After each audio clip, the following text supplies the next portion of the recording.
Good morning students. Previous lecture में हमने discuss किया था बोर मॉडल। अब हम इसमें डिस्कस करेंगे ड्रॉबैक्स ऑफ बोर थ्योरी।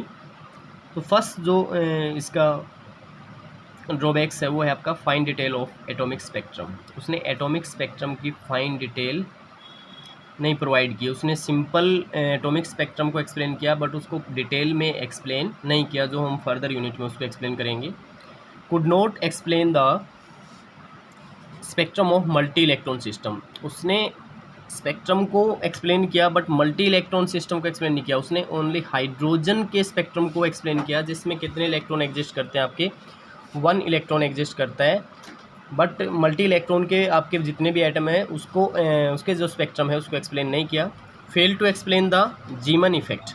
तो जीमन इफेक्ट मीन्स यहाँ पे क्या है, जब कोई भी एटम है उसको अगर आप मैग्नेटिक फील्ड में रखते हो तो उस टाइम पे वो आपका फर्दर स्प्लिट हो जाता है, तो उसको उसने एक्सप्लेन नहीं किया। Next, fail to explain the Stark effect. इसने स्टार्क इफेक्ट को एक्सप्लेन नहीं किया। मीन्स जब आप एटम को इलेक्ट्रिक फील्ड में रखते हो तो उस कंडीशन में भी वो आपका एटम फर्दर फिर स्प्लिट अप हो जाता है, उसको उसने एक्सप्लेन नहीं किया, जो हम फर्दर आगे जैसे जैसे डिस्कस करेंगे इनको एक्सप्लेन करेंगे। He could not explain the de Broglie relationship and Heisenberg uncertainty principle. उसने डी ब्रोगली रिलेशनशिप और हंसबर्ग अनसर्टेनिटी प्रिंसिपल को एक्सप्लेन नहीं किया, जो हम अभी डिस्कस करेंगे। De Broglie relationship and Heisenberg uncertainty principle both are very important. De Broglie relationship, तो डी ब्रोगली रिलेशनशिप से पहले हमने डिस्कस कर लिया था dual nature of matter, means electron का ड्यूल नेचर या लाइट का आपने ड्यूल नेचर। तो मैटर का आपने लाइट का ड्यूल नेचर पीछे डिस्कस किया था। वैसे ही मैटर का भी कैसा होता है, ड्यूल नेचर होता है। मीन्स बोथ पार्टिकल और वेव नेचर एग्जिस्ट करता है। तो पार्टिकल नेचर को हमने कैसे एक्सप्लेन किया था, सिंटिलेशन इफेक्ट से हमने उसको एक्सप्लेन किया था। मान लो कोई भी जिंक सल्फाइड आपके पास स्क्रीन है, उस पर आप इलेक्ट्रॉन को हीट कर रहे हो। इलेक्ट्रॉन आपका क्या है, मैटर है। तो उसको आप इलेक्ट्रॉन को हीट करते हो तो वो डॉट प्रोड्यूस करता है, और डॉट प्रोड्यूस जब भी करेगा जब उसमें कोई पार्टिकल एग्जिस्ट करेगा। अगर उसमें कोई पार्टिकल ही ना हो तो वो डॉट प्रोड्यूस आपके नहीं करेगा। मान लो आपके पास बॉल है, उसको आपने कलर्ड कर दिया और फिर उसके आप उसको थ्रो कर रहे हो आप किसी भी वॉल पे, तो आप ईच टाइम जैसे थ्रो करोगे तो वहाँ पे डॉट प्रोड्यूस होंगे कलर के, बिकॉज जो बॉल का है वो कैसा नेचर है, वो पार्टिकल नेचर है। तो मीन्स मैटर का आपका नेचर कैसा रहेगा, पार्टिकल नेचर रहेगा, जिसको सिंटिलेशन इफेक्ट बोलते हैं। नेक्स्ट है wave nature. Wave nature deviation और जर्मन साइंटिस्ट थे, उन्होंने एक्सप्लेन किया। तो उन्होंने डिफ्रैक्शन पैटर्न से एक्सप्लेन किया। मान लो कोई भी आपके पास पार्टिकल है, कोई मैटर है, आप जब स्ट्राइक करते हो जिंक स्क्रीन पे तो वो सर्कुलर पाथ प्रोड्यूस करता है, और सर्कुलर पाथ आपका कौन प्रोड्यूस करता है, आपका वेव प्रोड्यूस करती है। तो मीन्स जो मैटर है उसका कैसा नेचर है, आपका वेव नेचर भी है। तो मैटर का आपके बोथ नेचर है, पार्टिकल एंड वेव नेचर। तो इसके बेस पे जो डी ब्रोगली थे उन्होंने एक इक्वेशन दी, lambda is equal to H upon M v. H यहाँ पे आपका प्लैंक कांस्टेंट रहेगा, एम मास है, वी आपकी वेलोसिटी है, लैम्डा आपकी वेव लेंथ है। तो वेव लेंथ आपकी वेव नेचर को एक्सप्लेन करेगी और वेलोसिटी आपकी पार्टिकल नेचर को एक्सप्लेन करेगी। तो बोथ का रिलेशन दिया किसने, डी ब्रोगली ने दिया, जिसको हम ड्राइव करेंगे। तो सिंपल सा डेरिवेशन है इसका। अकॉर्डिंग टू आइंस्टीन, आइंस्टीन के अकॉर्डिंग आपने फिजिक्स में पढ़ा होगा, E is equal to m C square होता है। और हमने पीछे एनर्जी की वैल्यू निकाली थी प्लैंक क्वांटम थ्योरी के अकॉर्डिंग। तो according to Planck quantum theory जो एनर्जी है वो किसके इक्वल थी, आपकी एच न्यू। एच यहाँ पे क्या आपकी प्लैंक कॉन्स्टेंट है, और वी आपकी क्या है यहाँ पे फ्रीक्वेंसी है। और जो आपकी न्यू है, सॉरी न्यू की वैल्यू आपकी क्या रहेगी, सी अपॉन लैम्डा। तो अगर न्यू की वैल्यू पुट कर देंगे तो सी अपॉन लैम्डा। अब आपकी लेफ्ट साइड इक्वल है तो राइट साइड ऑब्वियस सी बात है आपकी इक्वल होती है। तो M C square is equal to H C upon lambda. यहाँ से हम लैम्डा की वैल्यू कैलकुलेट करेंगे तो एच सी अपॉन एम सी स्क्वायर, सी से सी कैंसिल आउट हो जाएगा, एच अपॉन एम सी। और सी क्या है यहाँ पे, स्पीड ऑफ लाइट या वेलोसिटी ऑफ लाइट। तो लाइट का आपका कैसा नेचर होता है, आपका वेव नेचर होता है। अगर वेव की बात करें तो वेव कैरेक्टर की बात करेंगे तो उस टाइम पे हम इस इक्वेशन को लेंगे, lambda is equal to H upon M C. और अगर पार्टिकल कैरेक्टर की बात करेंगे तो वेलोसिटी ऑफ लाइट को चेंज कर देंगे वेलोसिटी ऑफ पार्टिकल से, तो एच अपॉन एम वी। तो ये थी आपकी डी ब्रोगली रिलेशनशिप, जिसने जो ड्यूल नेचर है मैटर का उसको एक्सप्लेन किया। सिग्निफिकेंस की बात करें तो आपने ऑब्जर्व किया है जो लैम्डा है आपका वो इन्वर्सली प्रोपोर्शनल है मास के। लैम्डा आपका इन्वर्सली प्रोपोर्शनल है मास के। तो इसलिए ये अगर मान लो हैवी बॉडी है आपकी तो उस टाइम पे जो वेवलेंथ है वो शॉर्टर होगी आपकी। अगर आपकी बॉडी लाइट है तो उस कंडीशन में आपके पास जो वेवलेंथ है वो क्या होगी, लॉन्गर होगी। तो इसलिए ओनली ट्रू है ये किसके लिए, माइक्रोस्कोपिक पार्टिकल के लिए ट्रू है, मैक्रोस्कोपिक पार्टिकल के लिए ट्रू नहीं होगा। उस टाइम पे आपकी वेवलेंथ क्या हो जाएगी, शॉर्टर हो जाएगी। तो इसलिए इसका जो सिग्निफिकेंस अगर आपसे पूछता है कोई, तो ये ओनली माइक्रोस्कोपिक पार्टिकल के लिए सिग्निफिकेंट है। नेक्स्ट, इसने जो एंगुलर मोमेंटम है, क्वांटाइजेशन ऑफ एंगुलर मोमेंटम आपने देखा था M V R is equal to N H upon 2 pi, आपने पीछे बोहर मॉडल के पोस्टुलेट में बोला था, बोहर मॉडल ने इस चीज़ को बोला था, उसको डी ब्रोगली ने प्रूव भी किया।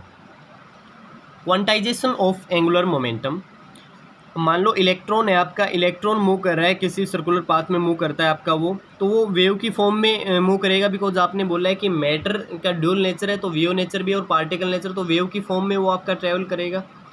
वो वेव अगर आपकी यहाँ पे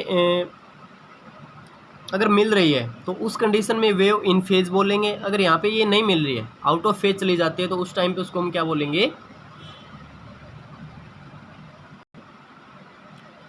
वेव आपकी आउट ऑफ फेज है, ये आपकी क्या है, इन फेज है।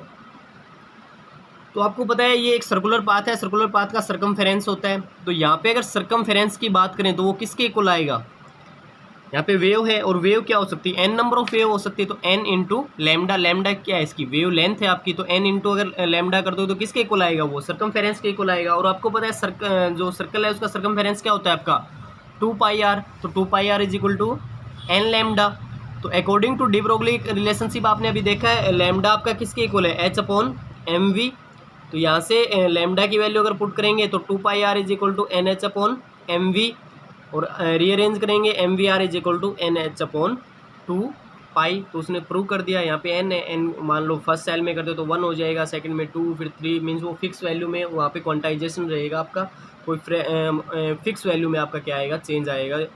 मान लो फॉर एग्जांपल फर्स्ट आप 1 लेते हो तो एच अपॉन 2 पाई, सेकंड आप 2 लोगे तो 2 से 2 कैंसिल हो एच अपॉन पाई, फिर आप थर्ड लोगे तो 3/2 1/5 हो जाएगा आपका। तो वो आपके सोन आपके कंटिन्यूसली चलता रहेगा, मीन्स एक फिक्स मल्टीपल या फिक्स इंटीग्रल में वो आपकी वैल्यू चेंज होगी।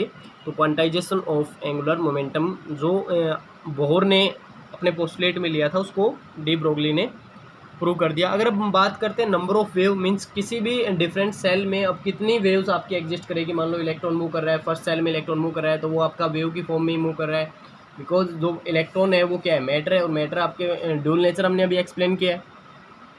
तो नंबर ऑफ वेव्स की बात करें, मान लो हम काउंट करें 1 2 3 सो ऑन, ऐसे तो मुश्किल है, उसको काउंट नहीं कर पाएंगे। तो उसके लिए एक फॉर्मूला है आपका number of waves circumference by lambda. Circumference आपका क्या होता है 2πr, और लैम्डा 2πr और लैम्डा की हम वैल्यू पुट कर देंगे h अपॉन एम वी। तो यहाँ से इसको रीअरेंज करेंगे 2πr mv अपॉन h, ये क्या है आपका mvr की वैल्यू क्या है आपके nh अपॉन 2 पाई, ये वैल्यू पुट करेंगे। तो फिर कैंसिल आउट करने के बाद आपको क्या मिलेगा, n मिलेगा।